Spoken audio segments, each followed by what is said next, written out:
जी, तो higher education हमारा 10th unit है, हम आज ये स्टार्ट कर रहे हैं और इसका फर्स्ट लेक्चर जो है आपका वो क्या है कि हमारे जितने भी ओल्ड इंस्टीट्यूशंस हैं वो हमें यहाँ पे पढ़ने हैं रिलेटेड टू हायर एजुकेशन, यानी कि जितने भी विश्वविद्यालय यूनिवर्सिटीज हैं, पुराने ओल्ड इंस्टीट्यूशंस हैं, उनके बारे में हम कुछ करेंगे इसमें। तो ये इस टॉपिक में से बहुत बार क्वेश्चंस आए हैं, ऐसा नहीं कि एक बार, और बहुत पहले से आ रहे हैं। पहले से मतलब ये जब 2018 से सिलेबस चेंज हुआ उससे भी पहले से भी ये सिलेबस में था और तब से भी इसमें से क्वेश्चंस आते हैं। ठीक है, थोड़ा सा मैंने इसको जस्ट अपडेट कह लीजिए कि एक फोटोज डाली हैं और इसके थोड़े से एमसीक्यूज मैं आपको साथ ही सेंड कर दूंगी। ठीक है, तो इसके अंदर क्या है कि आपको ज्यादातर फैक्चुअल इंफॉर्मेशन है नंबर 1, यानी कि आपको इसको अच्छे से रीड करना है, डॉक्यूमेंट को कोई भी इंफॉर्मेशन है माइन्यूट से माइन्यूट वो भी पढ़नी है। और पूरा हायर एजुकेशन ही एक ऐसा सब्जेक्ट है जिसके अंदर आपको समझने की कम और मतलब फैक्ट बेस्ड ज्यादा है। ठीक है, तो चीजें काफी ऐसी हो सकती है, रटनी पड़ सकती है, जैसे ईयर याद करना, एजेंसीज के नेम याद करना, या इस तरीके से फुल फॉर्म्स आ जाना, या ये चीज कब हुई थी, कहाँ हुई थी, मतलब जीके में जैसे हम करते हैं उस तरीके की इंफॉर्मेशन ज्यादा होती है। तो फर्स्ट यहाँ पे हमारा सबसे ओल्डेस्ट जो फर्स्ट इंस्टीट्यूशन आता है वो है तक्षशिला। तक्षशिला क्या है? तक्षशिला यूनिवर्सिटी है the first university in the world, was established more than 2700 years ago. ये पहले बनी थी, इतनी पुरानी है मतलब, और आज की डेट में ये रावलपिंडी पाकिस्तान के अंदर है। ठीक है, एंड मोर देन 11,000 स्टूडेंट्स, देखो आप यहाँ पे देख सकते हो, वैसे आप गूगल भी कर सकते हो बट यहाँ पे भी आप देख सकते हो कि तक्षशिला इस तरीके से बनी हुई थी और इतना सारा एरिया कवर किया हुआ था, बहुत ही बड़ी थी। So 11,000 students जो हैं from all over the world used to study at least 60 subjects यहाँ पे including क्या? आयुर्वेदा। ठीक है, और ज्यादा स्ट्रेस किस पे देते थे? ज्यादा इसको जाना जाता था मेडिकल साइंस के लिए, of that time medical science. ठीक है, इट वाज डिस्ट्रॉयड बाय हंस एंड अराउंड कब हुई थी? 5th सेंचुरी एडी के आसपास इसे डिस्ट्रॉय कर दिया गया था। ठीक है, ये हुई इसके बारे में छोटी सी इंफॉर्मेशन। अब थोड़ा डिटेल कर लेते हैं कि इन ancient time Takshashila was a noted centre of learning, यानी बहुत ही दूर दूर तक इसके बहुत ज्यादा जो स्टूडेंट्स हैं इसमें पढ़ने आते थे और बहुत सारे स्टूडेंट्स जो हैं दूर दूर से मतलब from all over the world पढ़ने आते थे। तो इंक्लूडिंग यहाँ पे क्या थी? रिलीजियस टीचिंग्स थी। ठीक है, अभी तो हम सेकुलर स्टडी कर रहे हैं, यानी कोई भी रिलीजियस टीचिंग हमारे यहाँ पे नहीं की जाती है, उस टाइम पे रिलीजन से रिलेटेड जो है जितनी भी धर्म से संबंधित जो टीचिंग्स हैं वो दी जाती थी। और यहाँ पे कौन से धर्म से संबंधित दी जाती थी? बुद्धिज्म से रिलेटेड। ठीक है, फॉर सेवरल सेंचुरीज, कई मतलब ईस्वी तक कई काफी मतलब टाइम तक इसके अंदर यही पढ़ाया जाता था, ज्यादा स्ट्रेस दिया जाता था। It continued to attract students from all over the world until its destruction in 5th century, जो हमने पिक्चर में भी देखा कि 5th सेंचुरी तक जब तक ये इसकी पूरी तरह से इसको नष्ट नहीं किया गया या डिस्ट्रॉय नहीं किया गया तब तक इसका बहुत नाम था और बहुत से बच्चे आते थे। Being situated at a distance of 20 miles in the west from Rawalpindi, Takshila was the capital of Gandhar kingdom की ये राजधानी थी। एंड अकॉर्डिंग टू वाल्मीकि, जिन्होंने रामायण में ये बोला है कि जो प्रिंस भरत है उन्होंने ये सिटी मतलब फाउंड की थी and appointed his son Taksh, उसे अपॉइंट कर दिया था एज द रूलर। ठीक है, जिनके नाम से तक्षशिला पड़ा था। So Takshashila was an ancient Indian city, ये एक शहर था which is now in north western Pakistan के अंदर अभी ये सिचुएट होता है।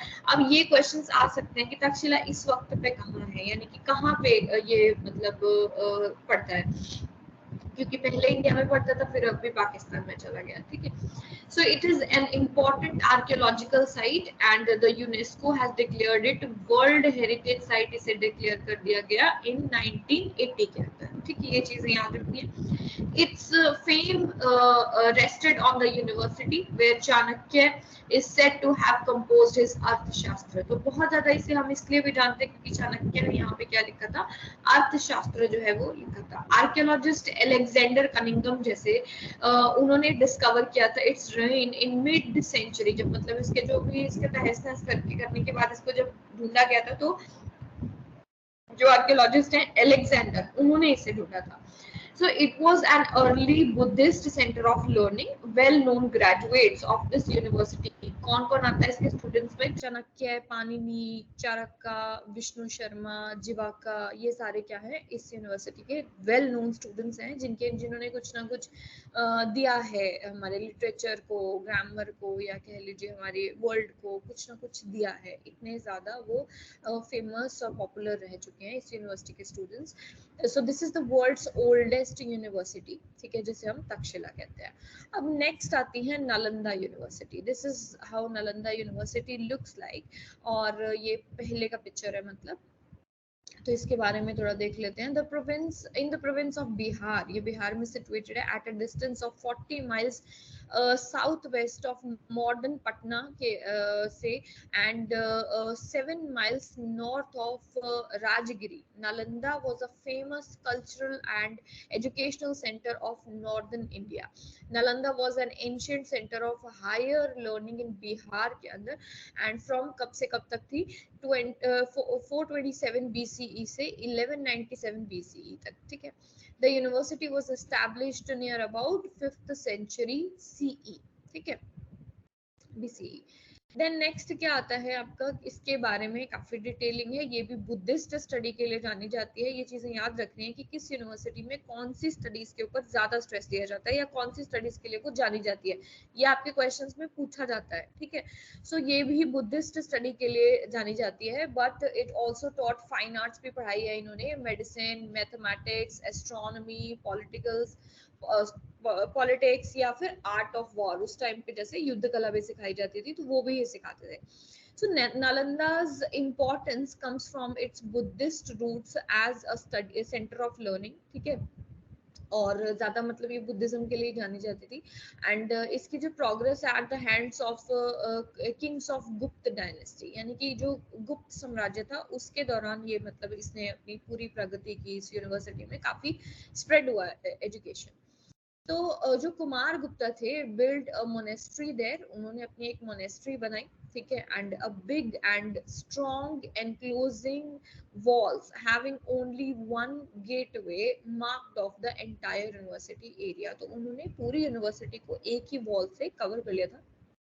यस यस यस, क्या हुआ? एक मिनट। Actually, जी हाँ जी, हाँ जी, बोलो बोलो। the question framed from here last time was what kind of university Nalanda was. Was it a general university, medicine university, monastic university? Like that kind of questions they are framing now. So okay, I just inferred from these lines wherein you say it had Buddhist roots and all that. So I thought it was monastic and I marked it monastic. When later on I checked, it was monastic. But many people thought that because there were lots of things taught, fine arts, medicine, mathematics, they thought it was a general university. No but they gave stress on the Buddhism and all ना, तो इसलिए तो हम ये चीजें काफी देखते हैं। जैसे मैं हर बार बोलती हूँ कि ये चीजें आपने इस डॉक्यूमेंट में से ये चीज जरूर पढ़ के जानी है, याद करके जानी है कि स्ट्रेस किस स्टडी पे दिया जाता है। जैसे एक मेडिकल का भी आया हुआ है क्वेश्चन, मैं आज ही देख रही थी आपके PYQs इसके ऊपर, तो कि कौन सी इनमें से यूनिवर्सिटी है, जो मैंने जस्ट क्वेश्चन ही देखा, ऑप्शंस गो थ्रू नहीं किए, तो कौन सी यूनिवर्सिटी है जो मेडिकल साइंस के लिए ज्यादा, जैसे हमने ऊपर अभी तक्षशिला को भी पढ़ा तो वो भी आयुर्वेदा पढ़ाते थे, तो इस तरीके से कि ऑप्शंस के अंदर आपको क्या देखना कि स्ट्रेस किसके ऊपर जा रहा है। देखो अदरवाइज ये कॉमन सब्जेक्ट्स मैथ, साइंस, ये सभी यूनिवर्सिटी में अभी आप आगे देखोगे तो सभी के अंदर आएगा, बट किसी में, अभी हम बुद्धिज्म पढ़ रहे हैं कि सभी में बुद्धिज्म नहीं लेगा, फिर आगे जाके जैनिज्म भी आएगा, हिंदुइज्म भी आएगा, ठीक है, तो ये सारी चीजें इसके अंदर आती है। तो नालंदा क्या है कि जिन्होंने मतलब, अच्छा हाँ, इसके बारे में हम कह रहे थे कि जो गुप्त साम्राज्य के कुमार गुप्त थे, उन्होंने क्या किया, वहां पे पूरी यूनिवर्सिटी को एक दीवार से जैसे हम कवर कर देते हैं उस तरीके से कवर कर दिया।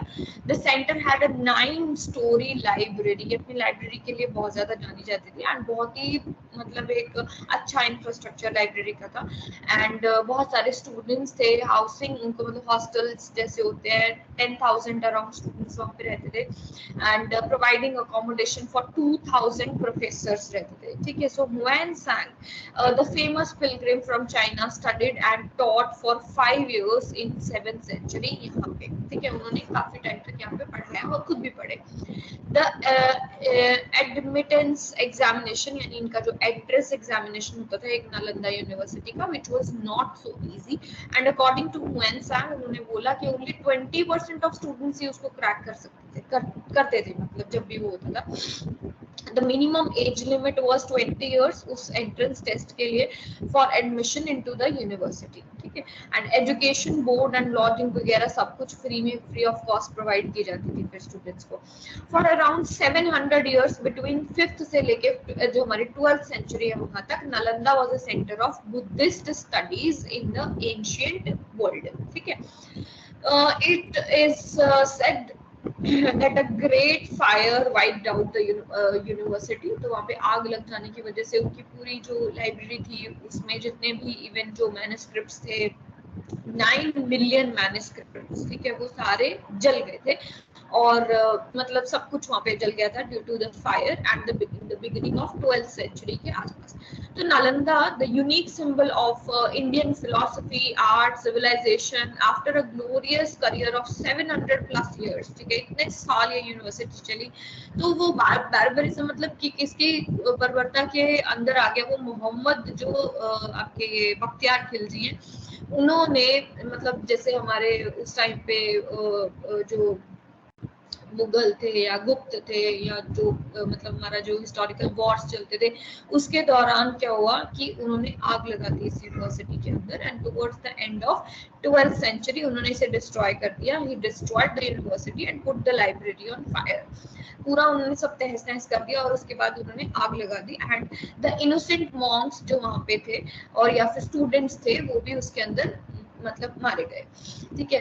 तो एक हिस्टोरियन ने जैसे यहाँ ये भी लिखा है, कोट किया है इसके बारे में कि the university of Nalanda was the educational centre of international moral comparable in the universalism of its thought, the wide range of its studies, the international character of its community to the greatest university of modern like Oxford, Cambridge, Paris and Harvard। तो कहता है इसके अंदर इतना ज्यादा मतलब globally students आते थे और इतने ज्यादा सब्जेक्ट्स थे, तो हमें मतलब हमें एक ऐसा लगता था कि सारी डोमेन्स इसके अंदर पढ़ाई जा रही हैं। तो आज की डेट में अगर हम इसे कंपेयर करें तो हम इसे बहुत ही बड़ी यूनिवर्सिटीज के साथ कंपेयर करते हैं, लाइक ऑक्सफोर्ड, कैम्ब्रिज, मतलब कर सकते हैं। इतना ज्यादा पोटेंशियल उस यूनिवर्सिटी के अंदर था, इतने ज्यादा स्टूडेंट्स थे, इतनी अच्छी स्टडीज थी, सारा कुछ इतना अच्छा था। देन थर्ड आती है वल्लभी, ठीक है। वल्लभी ऐसा कुछ दिखता है, वल्लभी का जो इंफ्रास्ट्रक्चर है, ठीक है। Another important centre of Buddhist period, ठीक है। अब ये भी यहाँ पे बुद्धिज्म की बात हो रही है। कैपिटल सीट ऑफ मैत्रका किंग, ठीक है, मैत्रका जो राजा हैं उनकी कैपिटल सीट थी, यानी उनकी राजधानी थी यहाँ पे पड़ती। एंड बिटवीन कब से कब तक थी, 475 से लेके 775 AD तक। It can actually be regarded as the rival of Nalanda, इसे कह सकते हैं, यानी कि नालंदा के ऑपोजिशन में चलती थी इन फेम नाम में, ठीक है, मतलब दोनों का कंपटीशन था। एंड एजुकेशनल इंपॉर्टेंस, ह्यूएनसांग या I Tsing to found university in the west side of India as glorious as Nalanda, ठीक है। बहुत ही मतलब जैसे कि नालंदा थी वैसे ही ये भी फ्लरिश हुई थी, and students from every part of India would flock there for education, और इसमें भी ग्लोबली स्टूडेंट्स जो है वो आते थे। The university was known for its training in secular subjects, ठीक है, वो हर धर्म का मतलब आप कह लीजिए वो पढ़ाते थे, and had students from all over the world. So owing to its high quality of education, graduates of this university were generally offered higher posts. So अगर कोई वल्लभी से पढ़ के आया है तो उसे काफी ज्यादा मतलब अच्छी पोस्ट पे जो है कोई भी जॉब या कुछ भी ऑफर मिलता था, इतना मतलब इसका फेम था। देन नेक्स्ट आता है विक्रमशिला, ठीक है। विक्रमशिला कुछ ऐसी दिखाई देती है यूनिवर्सिटी, ठीक है। सी सच अ ब्यूटीफुल इंफ्रास्ट्रक्चर, है ना। सो ये क्या है, the vihara of Vikramshila was established by the famous emperor Dharmapal, ठीक है, ये याद रखना है आपने। पाल डायनेस्टी, पाल साम्राज्य के जो धर्मपाल थे उन्होंने इसे उसका मतलब ये से रेडी किया था in the 8th century in northern Magadh, ठीक है, वहां पे इन्होंने बनाया था इसे। at a beautiful hill on the bank of the river Ganga, ठीक है, गंगा के पास में। The Vikramshila, in Vikramshila 108 scholars यहाँ पे अपॉइंटेड थे, ठीक है, एज द इंचार्ज, एंड आचार्य भी थे ऑफ वेरियस टेम्पल्स, ठीक है। देन 6 एडिशनल पंडित्स भी होते थे, were also appointed for general management, okay, मतलब आमतौर पे जो चीजें मैनेज करनी है उसके लिए अलग से 6 पंडित रखे हुए थे। In all there were 144 permanent scholars in the university, तो टोटल नंबर हम कह सकते हैं 144 था। And the university was later organised into 6 colleges, उसके बाद उन्होंने डिपार्टमेंट्स बना दिए, जैसे आज की यूनिवर्सिटी में होता है, हम एंटर करते हैं यूनिवर्सिटी एक ही होती है बट कोई डिपार्टमेंट कहीं है, कोई डिपार्टमेंट कहीं है, इसी तरीके से उन्होंने 6 अलग अलग कॉलेज बना दिए अंदर ही। एंड इन द सेंटर एक बड़ी सी बिल्डिंग थी हैविंग 6 गेट्स, ठीक है, उसके 6 गेट्स जैसे आप यहाँ पे देख रहे हो, इसके 6 अलग अलग जगह से एंट्रेंस थे, मतलब 6 एंट्रेंस गेट्स थे, and connected with each other, मतलब सेंटर एक ही है। The main subjects of study यहाँ पे क्या था, व्याकरण, लॉजिक, फिलोसफी, तंत्र शास्त्र और कर्म कांड, ठीक है।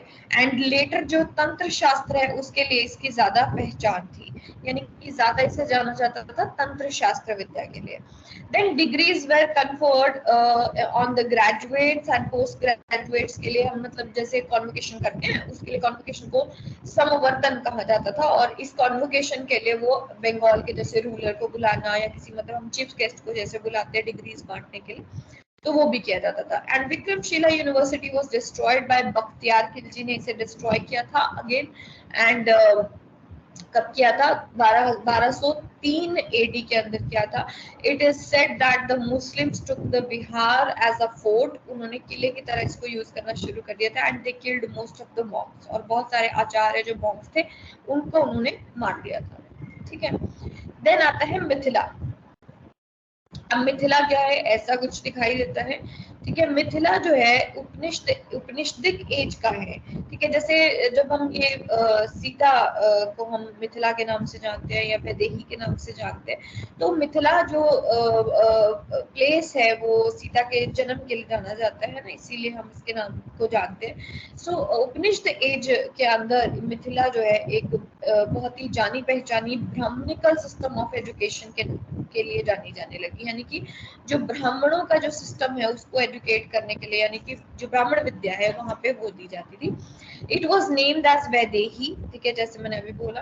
And Raja Janak used to hold religious conferences, तो सीता के जो फादर थे राजा जनक, वो यहाँ पे मतलब कॉन्फ्रेंसेस लेते थे, जो भी रिलीजियस कॉन्फ्रेंसेस होती थी, वेयर इन लर्न्ड ऋषिज, बहुत ही पढ़े लिखे ऋषि पंडित मतलब ये सब आते थे जो कि रिलीजियस डिस्कशंस करते थे, ठीक है। फिर फ्रॉम 12th सेंचुरी से लेके 15th सेंचुरी तक Mithila had been an important centre of learning and culture, and besides literature and fine arts, अगर हम देखें तो ये साइंटिफिक सब्जेक्ट्स भी पढ़ाते थे, ठीक है।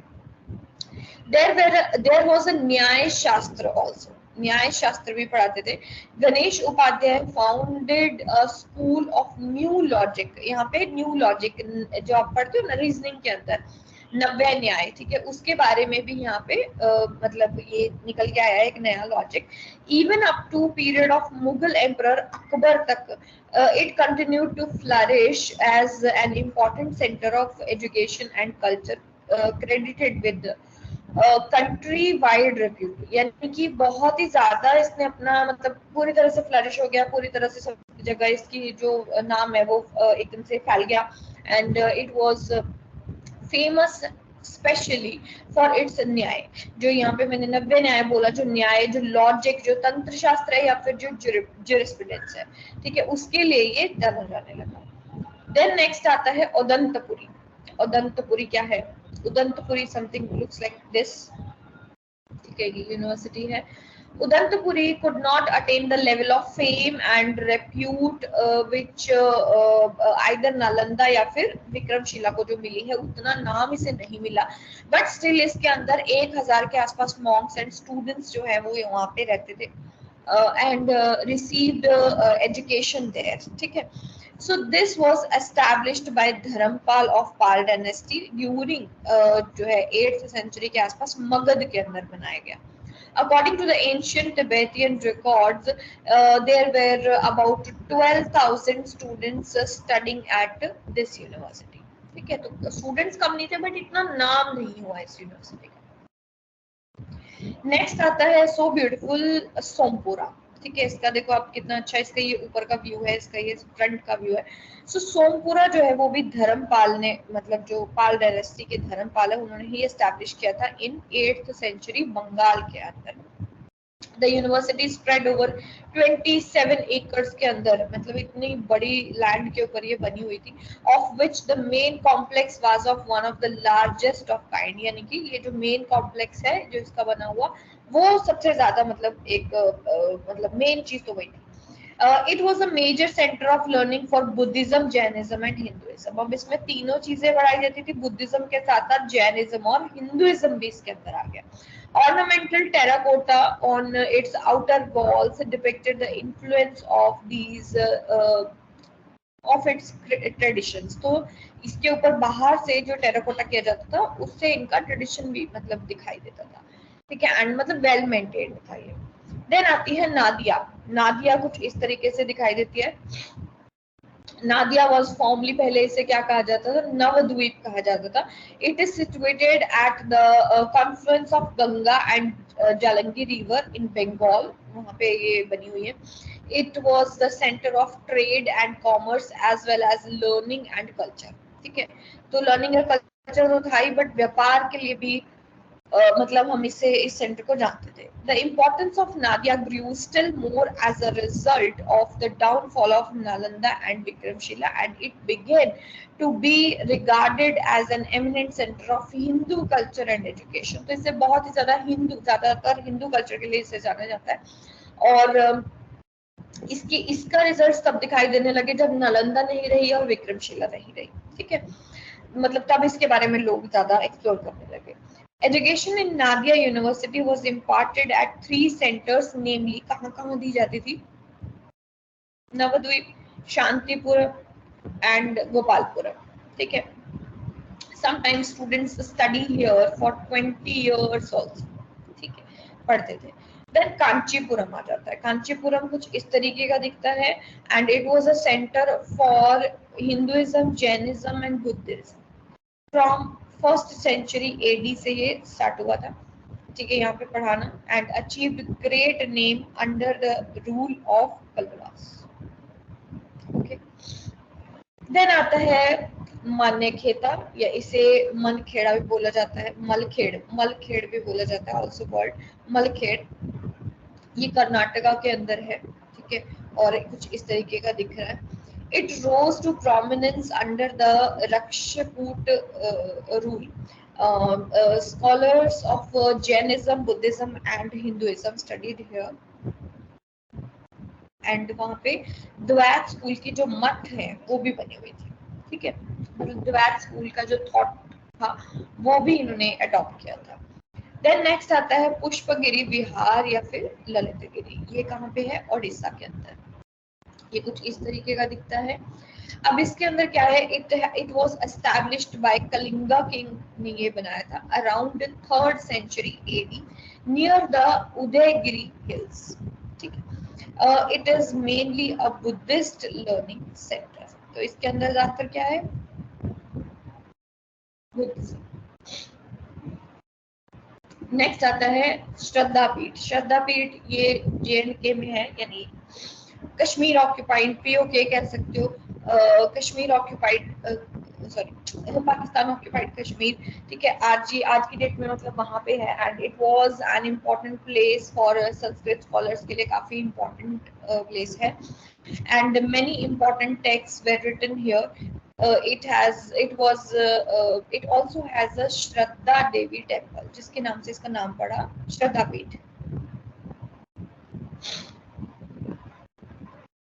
नेक्स्ट आता है नागार्जुन कोंडा। अब ये क्या है, यहाँ पे देखो बुद्ध की मूर्ति लगी हुई है, और ये भी यूनिवर्सिटी है। It is situated 160 km from Amravati in Andhra Pradesh, and it was a major Buddhist center with scholars from Sri Lanka, China, etc. coming for higher education. तो देखो बुद्धिस्ट सेंटर था और बहुत ही दूर दूर से लोग आते थे, and it has many Bihar's, ठीक है, ये याद रखना आपको, बिहार्स पे क्वेश्चन आया हुआ, तो इसके अंदर काफी बिहार थे और स्तूपास थे।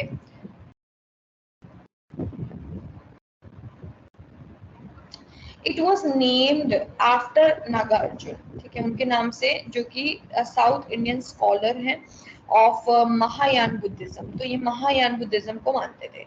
Apart from above mentioned institutions there was a system of gurukuls, मठ या फिर आश्रम का भी सिस्टम था, अगर हम इसके अलावा देखते हैं, फॉर एजुकेशन एंड लर्निंग, ठीक है, which were not worked as institutions of higher learning in ancient India। तो जब हम मठ या गुरुकुल या इनकी बात करते हैं तो ये स्कूल लेवल के एजुकेशन प्रोवाइड करते थे, ना कि हायर एजुकेशन प्रोवाइड करते थे। बट हाँ, जो एजुकेशन है उसके लिए उस टाइम पे ये मतलब ये भी पॉपुलर था, ठीक है। नेक्स्ट आता है जगदल्ला। जगदल्ला क्या है, ये भी इस तरीके का दिखाई देता है जगदल्ला। देन जगदल्ला पाल किंग या फिर रामपाल, राजा Rampal of Bengal had set a city on bank of Ganga, ठीक है।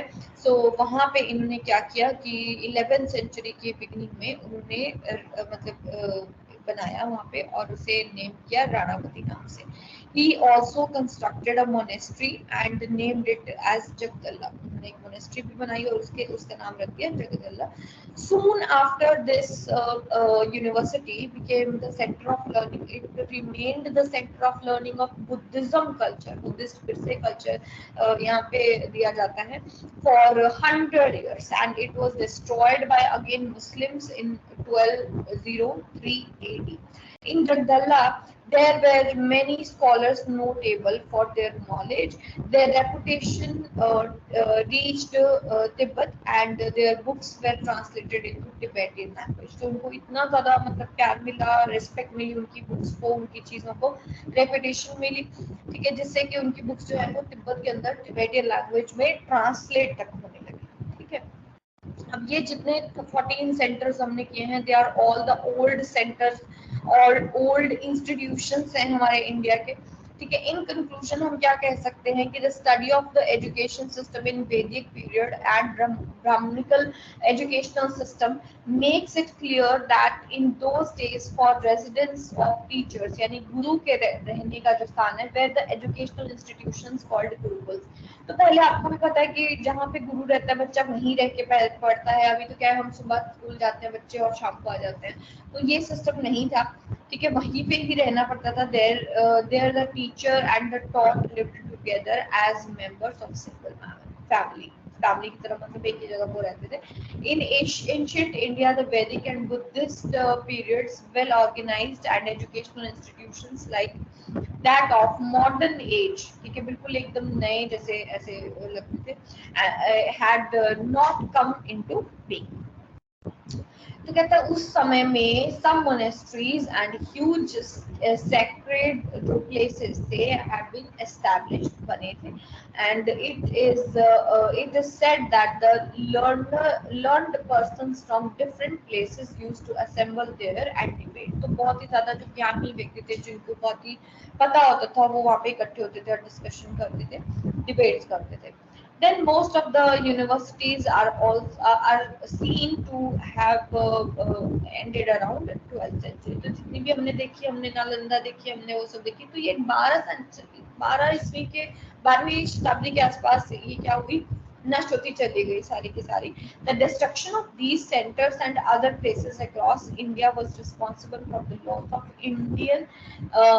ancient Indian logic। तो धीरे धीरे जब ये यूनिवर्सिटी खत्म होती गई, जैसे अभी हम तंत्र विद्या कहाँ लेते हैं, नहीं लेते। अभी हम न्याय शास्त्र कहाँ पढ़ते हैं, नहीं पढ़ते हैं, ठीक है। आयुर्वेद हमारा कोई ऐसा सब्जेक्ट नहीं है। तो बहुत सारी ऐसी नॉलेज थी जो आप ये रीजनिंग जो आप करते हो, है ना, इसमें इंडियन लॉजिक आता है, या इंडियन जो भी रीजनिंग आप करते हो, ये सब पहले स्कूल लेवल पे, कॉलेज लेवल पे पढ़ाया जाता था।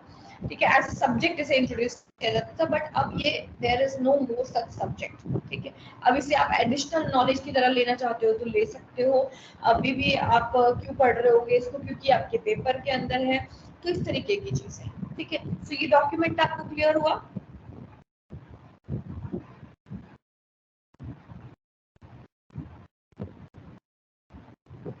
Is it clear?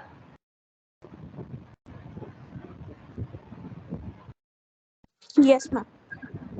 ओके, ठीक है, इनको देखो याद करना है। एक तो इनके प्लेसेस याद कर लेने हैं, दूसरा इनमें कौन सा इम्पोर्टेंट जो सब्जेक्ट है वो याद कर लेना है, तीसरा आप एक बार नेम्स भी इसके देखोगे, जरूर गो थ्रू करोगे जब इसको, तो याद रखोगे कि मानेखेड़ा था या मलखेड़ था या फिर मतलब कांचीपुरम है, कि कुछ ऐसे नेम्स भी हैं जो बहुत ही ज्यादा, नालंदा तक्षशिला तो हमने सुना है। ठीक है, इसलिए हम दोनों यूनिवर्सिटीज को इजीली कर लेते हैं, बट बाकी के ऑप्शंस में और भी चीजें आती हैं। ठीक है, तो आज के लिए इतना ही, एक ही लेक्चर। ठीक है, इसको पहले अच्छे से आप पढ़िए और याद कीजिए, पढ़िए। इसके लिए जितने भी जो भी एमसीक्यूज हैं वो मैं आपको सेंड करूँगी।